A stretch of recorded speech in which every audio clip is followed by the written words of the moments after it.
So just today, Hyundai has released the 2025 model year changes coming to its very popular subcompact SUV, the Hyundai Kona. Now, despite this vehicle being all new for the 2024 model year, Hyundai is introducing an all-new trim level to give shoppers just a little bit of additional choice within the Kona's trim lineup, as well as tweaking one small option here in particular on the N-Line trim level. Now, if you guys are curious about what is changing for the 2025 Hyundai Kona Electric, I do have a separate dedicated video here on the channel that I just posted yesterday where I go into detail discussing what exactly is changing for the Kona Electric's lineup. Hint, they are adding an N-Line trim level in addition to a couple other small tweaks in features and packaging. So make sure to check that dedicated video out here after this one if you guys are curious about that vehicle. But overall, as usual, I want to start with the changes in packaging and the trim lineup for the Kona's lineup here at the beginning of this video. Then we'll discuss some of the additional colors that are going to be changing for the Kona's lineup, and then of course dive into the exact pricing information towards the end of this video. Now, starting out with the trim lineup for the 2025 Kona, it'll be offered in all of the same trim levels as 2024 with the addition of that one trim level called the N-Line S, which will sit between the SEL Convenience and that of the regular standard N-Line as seen here in terms of its overall price point. But the features and options is going to be a little bit different than both of those two, which again, we will discuss here later in this video. Now, taking a look at each trim level in specific and exactly what is going to be changing, the SE, SEL, and SEL Convenience all offer no change from 2024, so those are all going to be carryovers exactly the same. The N-Line S then sits above the SEL Convenience, which does have unique packaging, which we'll touch on here in a second. The N-Line, as seen here, adds one feature, and that is the ambient interior color selectable lighting that was formerly only on the Limited, so they added the ambient lighting to the N-Line S, N-Line, and Limited. And then finally, taking a look at that top Limited, there is no change in terms of features and packaging, so that is also going to be a carryover. Now, going back to that N-Line S in specific, this trim sits just below that of the regular N-Line and basically will be the new entry-level trim level to offer the 1.6-liter turbo engine and powertrain with the 8-speed automatic transmission with all of the or most of the N-Line styling as seen here. Taking a look at the N-Line S, essentially adds the 1.6-liter turbo, tire mobility kit, the N-Line exterior for the most part, except for the high roof spoiler as seen on this one, which looks absolutely fantastic, I think.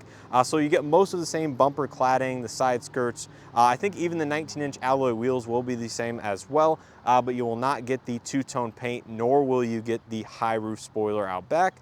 You get the black mirror caps, the twin exhaust tips, you get the 12.3-inch LCD instrument cluster, shift-by-wire, paddle shifters, heated seats, power automatic front windows, LED interior overhead lighting, ambient interior lighting, leather steering wheel with the N-Line specific design. Of course, you get the N-Line specific two-tone suede seats, wireless device charging, sport pedals, as well as the interior map nets on the backs of the front seats. Now, up on the screen, I will actually highlight which features are going to be the same as the SEL Convenience versus that of the N-Line S, because there are going to be a couple differences. But overall, as you can see, it bridges the gap between the Convenience package and that of the regular N-Line quite well. But you won't get everything that found in the Convenience package, such as that of the Smart Cruise Control, Highway Drive Assist 1, and a couple of the other more advanced driver assistance technologies. So if you want a couple of those items, but don't necessarily need or want the N-Line styling, the SEL Convenience will still be the better value and the better overall equipped trim level versus the N-Line S.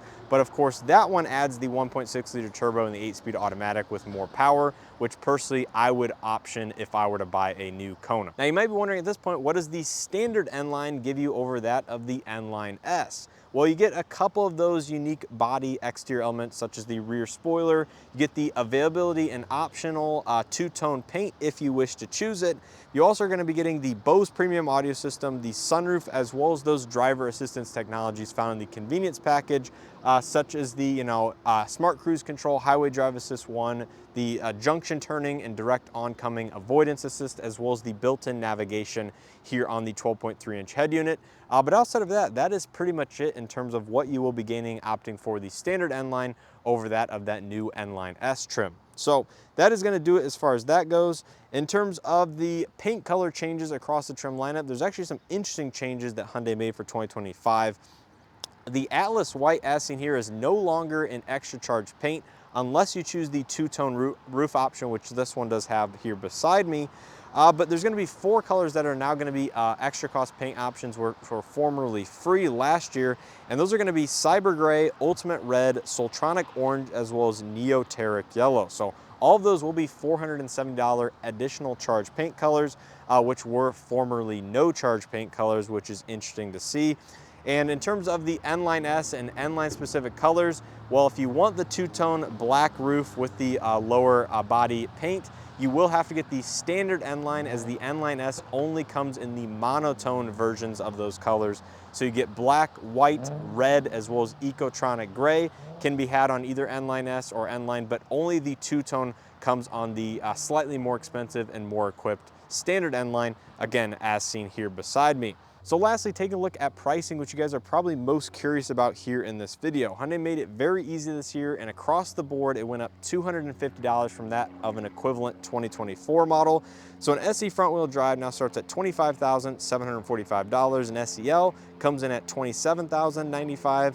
SEL Convenience is $29,295. The N-Line S now comes in at $30,745.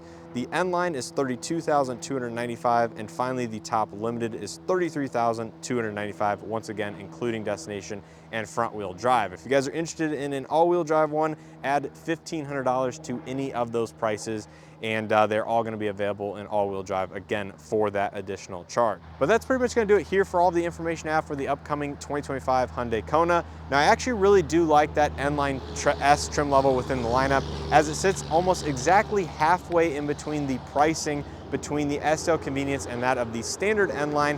But you aren't getting all of the same features and amenities versus the SEL Convenience, but you are getting that 1.6 liter turbo, 8-speed automatic, and a lot of the same N-Line styling here found in this vehicle. So I think it's a good way to bridge the gap in price point between the convenience package and that of the standard N-Line.